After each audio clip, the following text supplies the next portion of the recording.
Saben esuk dalam langit cerah, mikir-mikir yen kowe ana ing jejere, kaya kembang sing nganti ngarep udan.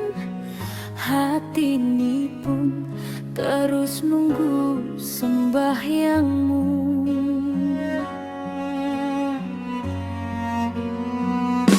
Saben wengi dalam lintang kelip-kelip,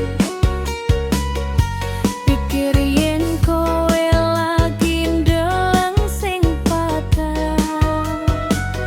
Ora bisa nemu dalan kanggo ketemu, mung bisa ngangen-ngangen ati.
Kadang kala aku mlaku menyang dalan sing biyen, ing kono kita tau ketemu lan ngobrol.